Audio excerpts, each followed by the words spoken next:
La semana pasada comenzamos a estudiar la historia de José y vimos desde el principio cómo su padre Jacob mostraba un favoritismo especial hacia José. Algo que quedó muy claro con el regalo de una túnica de colores. Ese favoritismo fue tan marcado que sus hermanos no podían dirigirle ni una palabra amable. Lo odiaron y lo vendieron como esclavo, tema para la próxima semana. Y hoy llegamos a una parte crucial de la historia.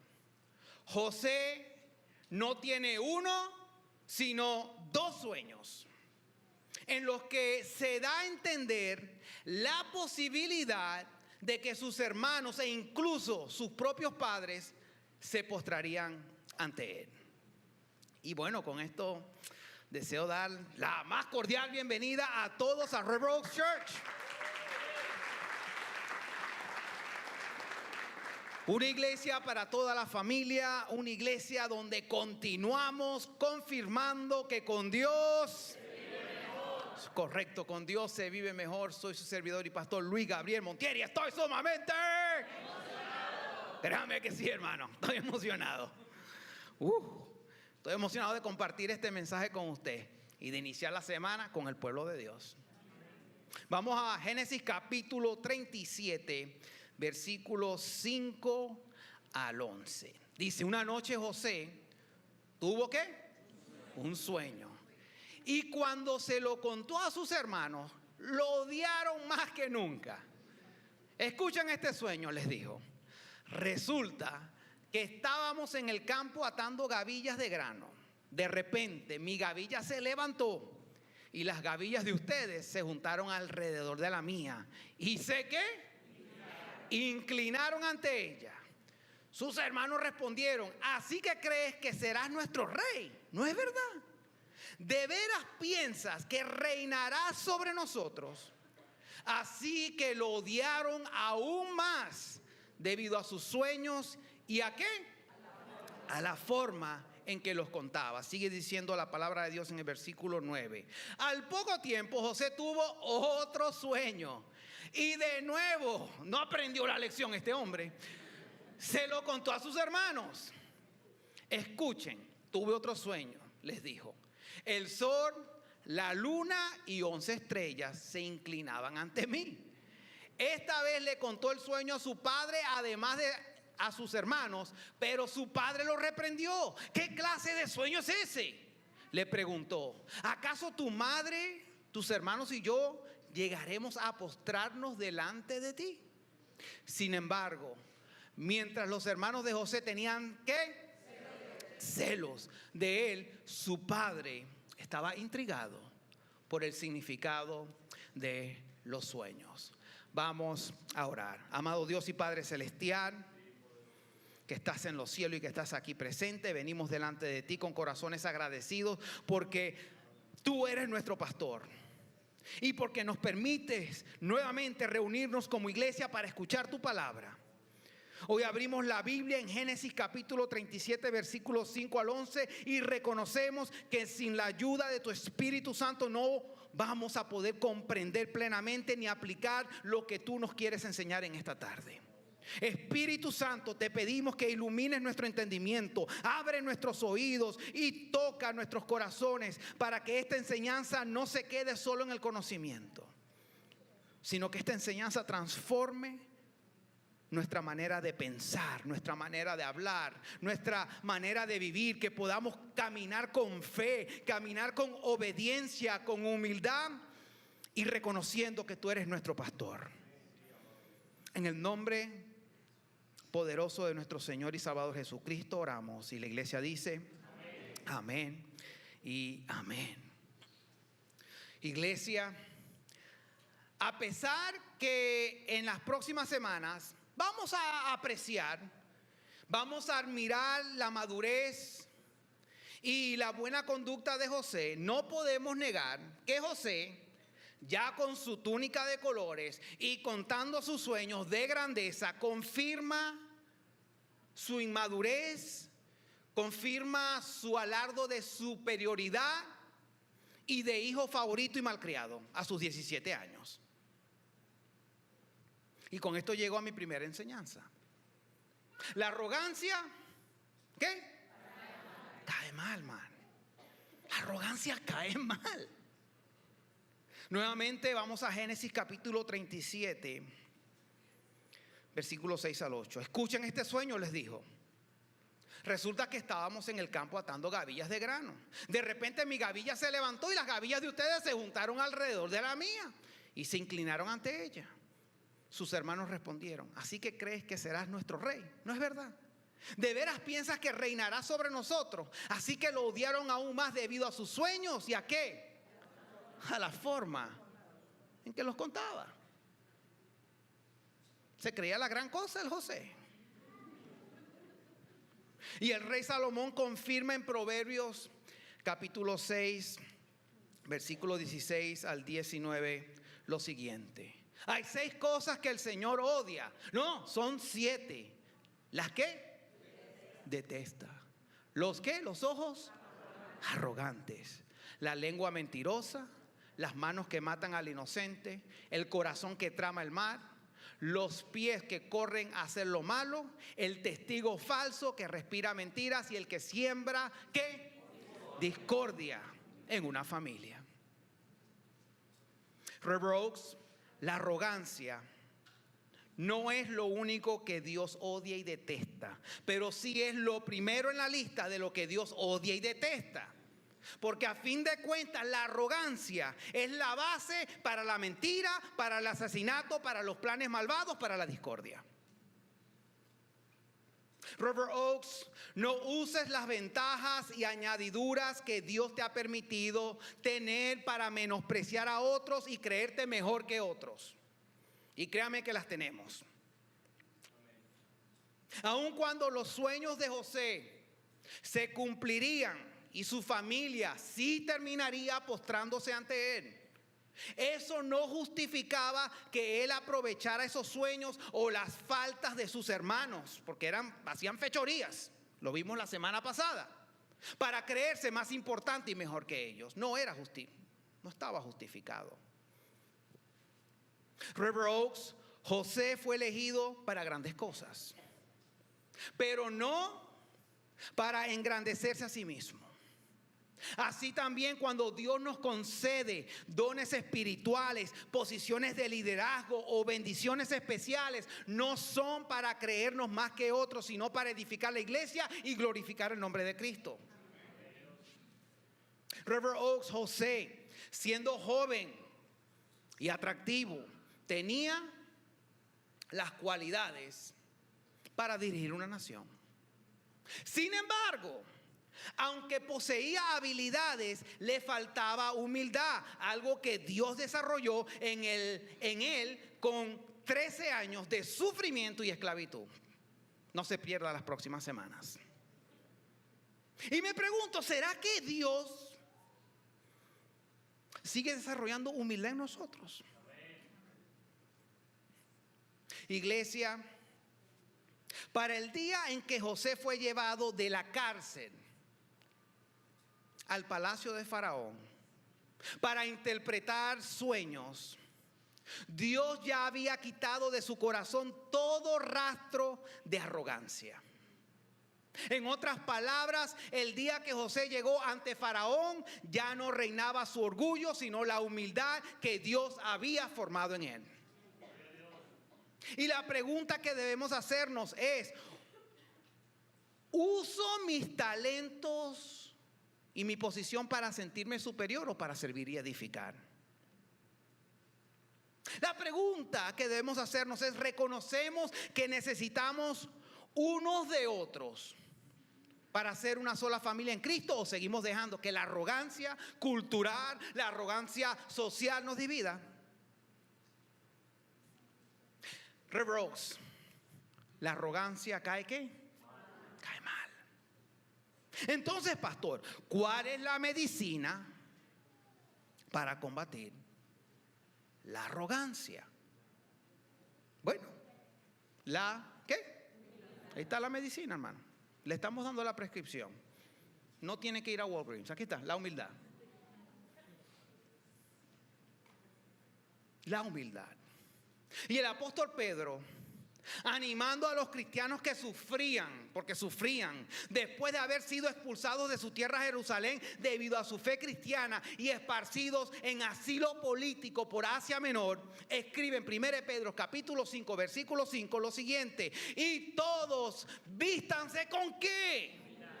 No con Nike ni Adidas ni Barcelona, aunque está bien Barcelona, pero con humildad en su trato los unos con los otros, porque Dios se opone ¿a qué?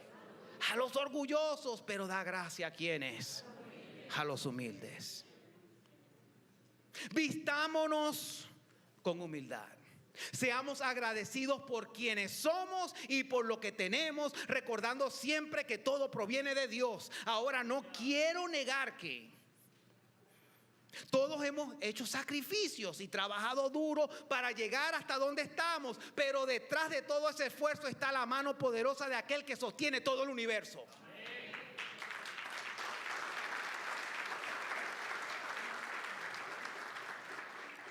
Humildad.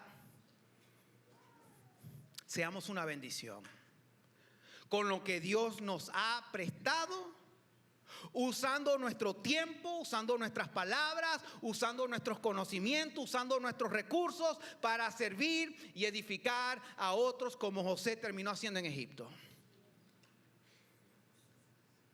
Humildad. Examinémonos frecuentemente nuestro corazón, porque la arrogancia se infiltra con astucia y pocos la detectan por sí mismos. Humildad se refleja en hacer con gozo lo que otros no quieren hacer, ya sea en la iglesia, en el trabajo, en la familia. Y lo hacen no para ser vistos, sino para glorificar a Cristo. Humildad da espacio, humildad escucha, humildad aprende, ora con constancia. Humildad reconoce que todo logro es fruto de la gracia de Dios. Vistámonos de humildad. La arrogancia guarda rencor, la humildad restaura. La humildad perdona. La humildad reconoce errores. La unidad busca la unidad. La humildad busca la unidad. Y la unidad es fruto de la humildad. Y la pregunta que nos tenemos que hacer es: ¿reconozco diariamente que todo lo que soy y todo lo que tengo proviene de Dios, o sigo creyendo que es solo fruto de mi esfuerzo? La pregunta es: ¿en mi trato con los demás reflejo un corazón humilde, sirviendo, escuchando y valorando, o dejo que el orgullo y la comparación dirijan mis actitudes? ¿Estoy dispuesto a dejar que Dios use pruebas y procesos difíciles para formar en mí un carácter humilde como lo hizo con José, o resisto su obra en mi vida buscando y pidiendo la comodidad y el camino fácil? Vistámonos con humildad. Y humildad no la vamos a encontrar en Ross ni en Walmart. En oración. Para continuar, quiero resaltar otra actitud destructiva que encontramos en esta parte de la historia de José. Y esta vez no es en José, sino en sus hermanos. Y esa es los celos y la envidia. Los celos y la envidia. Vamos a Génesis capítulo 37, versículo 11, que dice: sin embargo, mientras los hermanos de José tenían ¿qué? Celos de él, su padre estaba intrigado por el significado de los sueños. Así como los celos de los hermanos de José fueron alimentados por la envidia, la muestra de favoritismo de Jacob y la percepción de que José se creía superior, también en la iglesia hoy corremos el riesgo de caer en lo mismo. Como por ejemplo, cuando vemos que alguien recibe más atención, recibe reconocimiento o bendiciones en la iglesia, la envidia puede nublar nuestro corazón. Y si quienes son bendecidos muestran actitudes de orgullo o presumen lo que Dios les ha dado, el conflicto se pone peor. Por eso necesitamos recordar que en el cuerpo de Cristo no hay lugar para la comparación ni la competencia, porque todos somos amados por igual por nuestro Padre Celestial, y cada don o bendición que recibimos es para edificar a otros, no para exaltarnos a nosotros.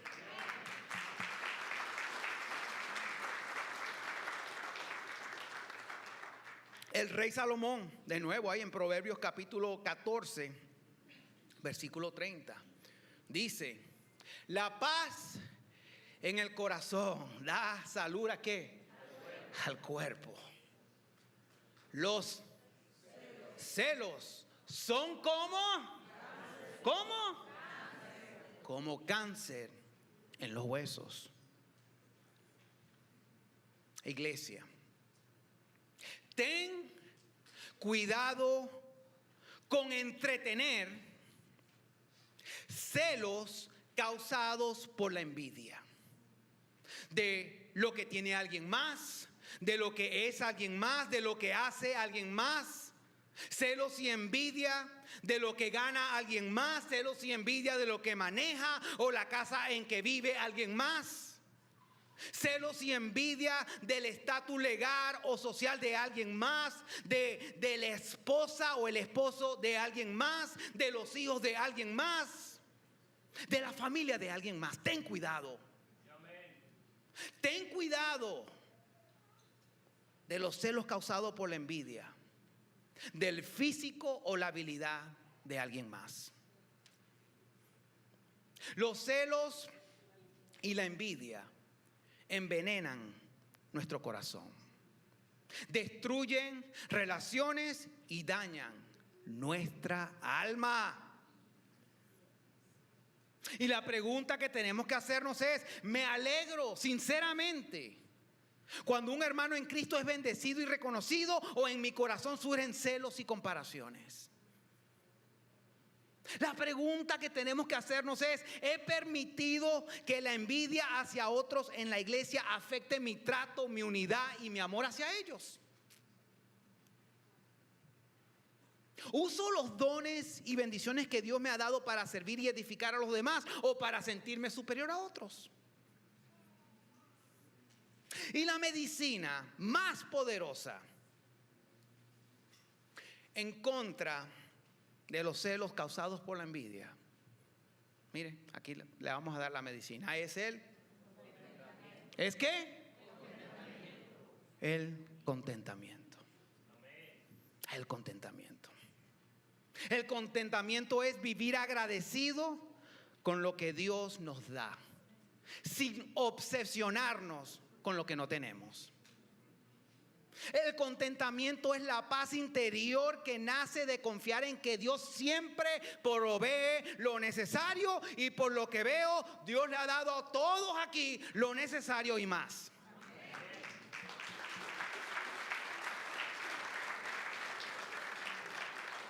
El contentamiento es la libertad de no depender de las cosas materiales para tener gozo.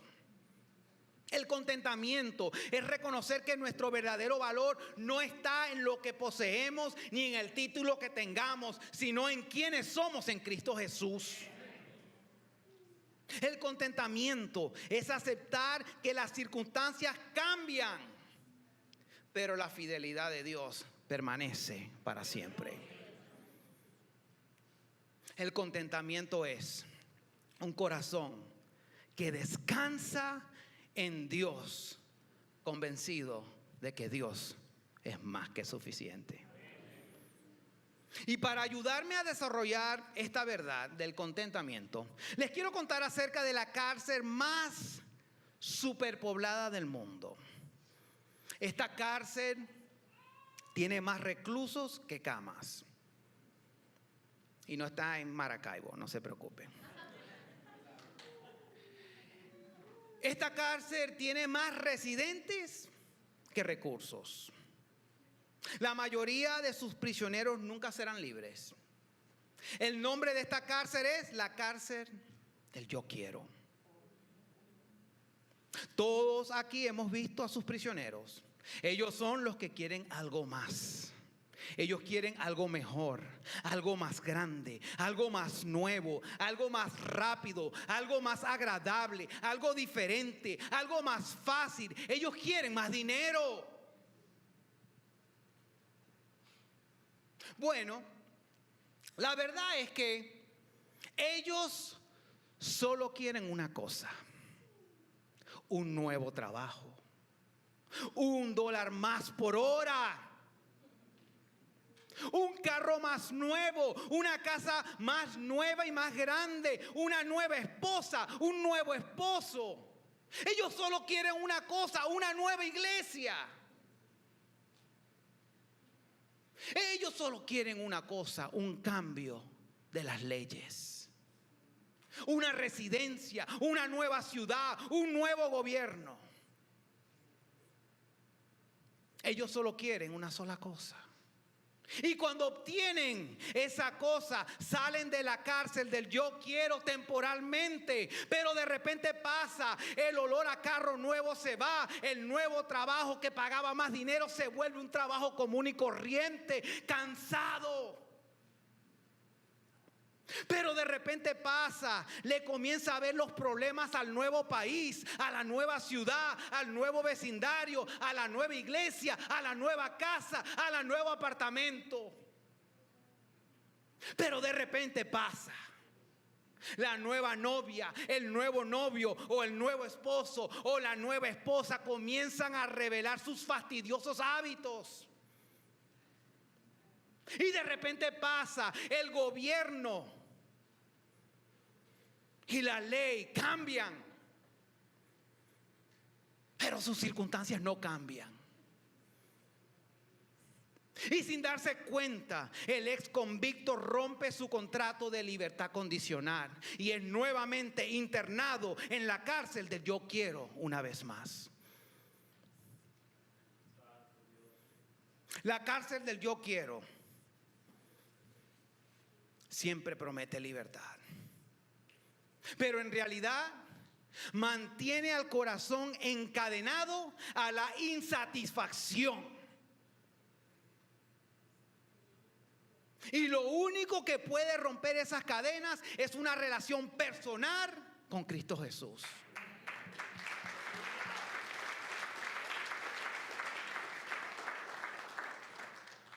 El apóstol Pablo, encarcelado y sin un centavo en la cuenta de ahorros y menos en la de cheques.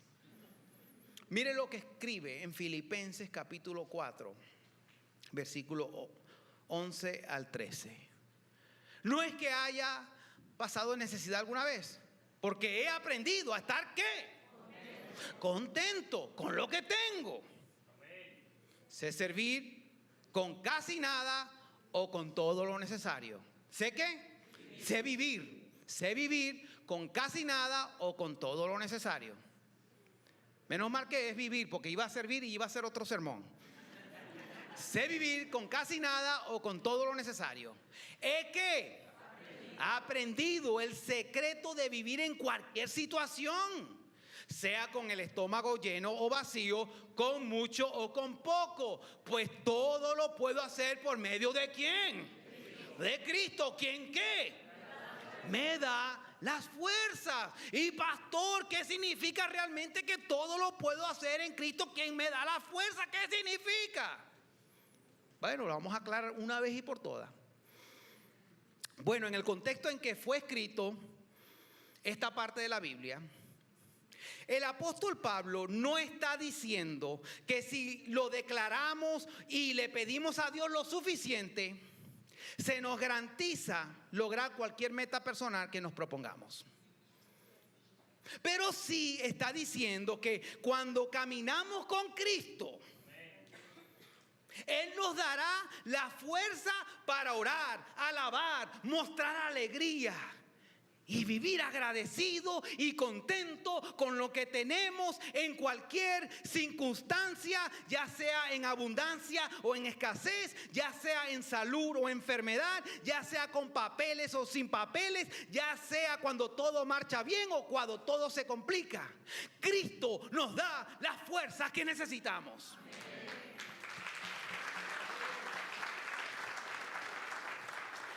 Entonces la pregunta es, ¿estás caminando con Cristo? Y déjame decirte, hermano, que el que camina con Cristo vive con descanso y con paz. Entonces, si tú no tienes descanso y paz, no estás caminando con Cristo. Algo está mal. La pregunta es, ¿mi gozo y contentamiento depende de lo que tengo o no tengo? ¿O depende de Cristo que me fortalece? ¿He aprendido a estar agradecido y satisfecho en cualquier situación? ¿O vivo preso en la cárcel del yo quiero? La pregunta es, cuando enfrento escasez o abundancia, ¿reflejo confianza en Dios o dejo que mis deseos insaciables gobiernen mi vida? Y con esto, bueno, hermano, vamos a llegar a la última enseñanza del día. ¿Qué les parece? La proteína. ¿Saben qué es proteína, no? Yo siempre que digo proteína me acuerdo de un envase de proteína. Pero la proteína, para alimentar y sostener el contentamiento, es el agradecimiento. Es el agradecimiento. Vamos a Primera de Tesalonicenses capítulo 5, versículos 16 al 18, que dice: estén siempre, ¿qué? Alegres. Nunca dejen de orar. Sean agradecidos en toda circunstancia, pues esta es la voluntad de Dios para ustedes, los que pertenecen a Cristo Jesús. River Oaks, el apóstol Pablo enseña que el gozo del cristiano no depende de las circunstancias, pero sí de la esperanza firme en Cristo que venció la muerte. Así que seamos agradecidos. River Oaks, la gratitud nace de confiar en que Dios sigue siendo fiel aún en medio de las pruebas. Y la oración constante mantiene viva esa alegría y agradecimiento. Y la pregunta es, ¿estás orando? Y no de vez en cuando, practicas la oración constante, diaria. River Oaks, cuando vivimos con gozo, gratitud y oración, en medio de las dificultades, damos testimonio al mundo de que Cristo es nuestra verdadera esperanza. En lo personal, muchos de ustedes ya conocen una gran parte de mi historia. En lo personal, llegué a los Estados Unidos en enero de 1990. Durante mis primeros 6 años aquí viví enojado y malagradecido con mis padres, con Dios, con el frío, con el sistema migratorio, y frustrado porque no conseguía novia y no recibía respuesta de migración. Cansado de esta situación, en enero de 1997 decidí regresar a Venezuela en contra del consejo de mis padres, convencido de que regresar me traería la felicidad y una novia. Pero cuando llegué, parecía que todas las muchachas sabían que yo venía y todas se consiguieron un novio. Y las que no estaban se empataron con el ex. Entonces, en Venezuela, mientras el país, Venezuela, recuerdo, esperaba con ilusión las elecciones de Chávez. Todo el mundo hablaba de Chávez. No, esa es nuestra esperanza. Yo seguía sin novia. Sin embargo, fue en ese tiempo que estuve en Venezuela, que Dios empezó a formar en mí un corazón de contentamiento y agradecimiento. Me afirmó en la fe. Yo siempre he ido a la iglesia, pero no siempre he sido el mejor cristiano. Y ese tiempo Dios lo ayudó para formar en mí. Ponerle en serio el asunto de la iglesia y de ponerme bien con Dios. Y bueno, después de 4 largos y costosos viajes a la embajada norteamericana, ustedes saben qué pasó en los primeros 3. Finalmente me aprobaron una visa de 1 año y regresé aquí a los Estados Unidos de América. Aunque ya Dios había comenzado a transformar mi corazón, todavía quise cumplir el sueño de todo buen venezolano y de todo buen nicaragüense y de todo buen colombiano: vivir cerca de Mickey Mouse. Yo quería que Mickey Mouse fuera mi vecino. Y me mudé para Florida. Ahí me mudé. Papá y mi mamá, recuerdo que hicieron un gran esfuerzo para que yo fuera vecino de Mickey Mouse. Y los mexicanos les gusta, no, y el sueño de ellos es Texas o California, ¿no? Como que los hondureños y los salvadoreños son los únicos que tienen sentido común, que ellos Hellcar.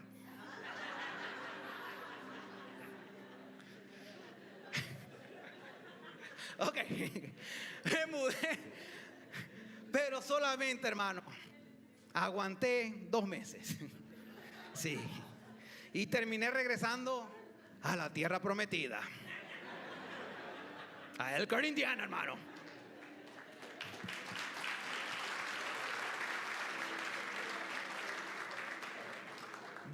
Ya, créame, genuinamente decidido a vivir contento y agradecido con Dios y feliz de ser el chofer privado de mi mamá. Conocí a mi esposa Diana en una visita con mis tíos.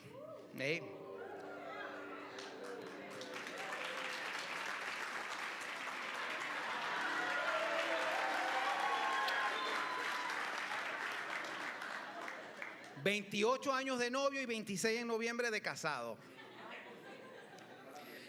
Y debido a que a Diana se le olvidaban ponerse sus contactos, logré conquistarla. Y créame, estaba contento y agradecido y no estaba buscando novia. Pero ahí está, no usaba los contactos de la muchacha. Entonces nos casamos y Diana no solo se convirtió en mi esposa y la madre de mis hijos, y ella diría: yo los tuve 9 meses también, son mis hijos, son tus hijos. Y también se convirtió en mi abogada. Pero ella también se convirtió en mi abogada porque ella llenó todas mis aplicaciones y perdones migratorios. Yo solo firmé y me dijo: vamos para Indianápolis, y nos fuimos a Indianápolis. Y aprobado cuando vieron a esos 2 muchachos corriendo para todos lados. Aprobado, váyanse.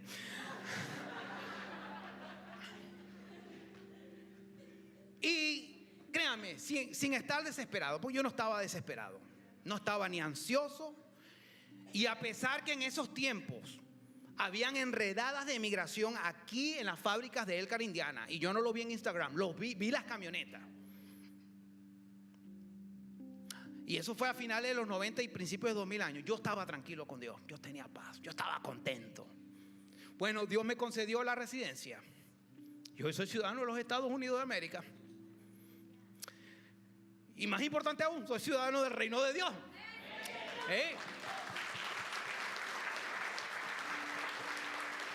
Y bueno, y trabajo para el Departamento de Migración del Cielo. Y ustedes también. Puro poder.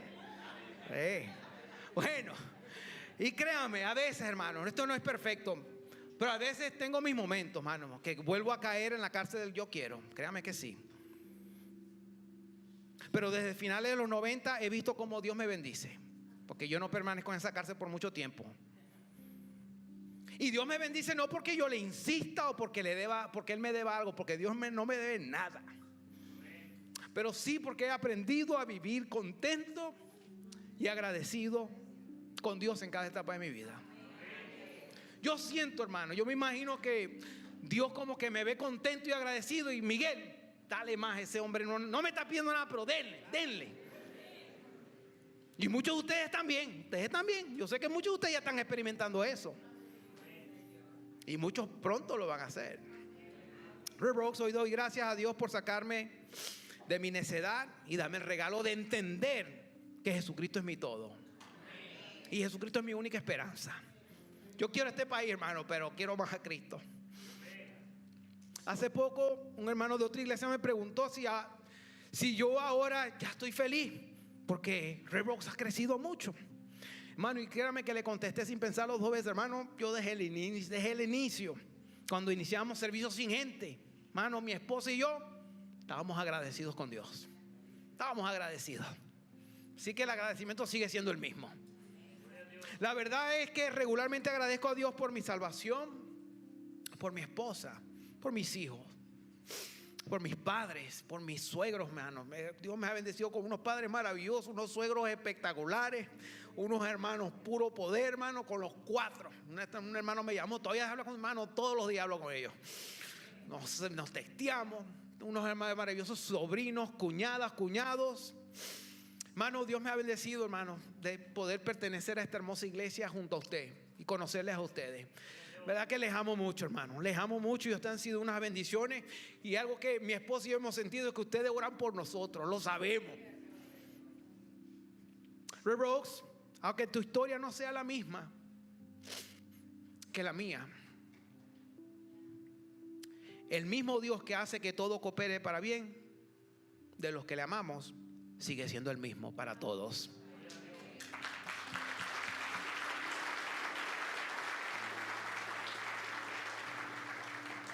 Y la invitación es a que si aún no lo haces, porque yo sé que muchos ya lo están haciendo, a que esta semana y por el resto de tu vida inicies cada día, antes de mirar tu celular, antes de responder al WhatsApp, antes de irte a trabajar, antes de atender a tus hijos, antes de irte a la escuela. Inicies cada día, antes de todo eso, inicies cada día agradeciendo a Dios por al menos 7 bendiciones en tu vida. Iglesia, y te sorprenderá lo que Dios hará para la gloria de su nombre y bendición de tu vida, así como muchos aquí ya hemos confirmado. ¿Cuántos reciben esta palabra? Un aplauso a nuestro Señor Jesús.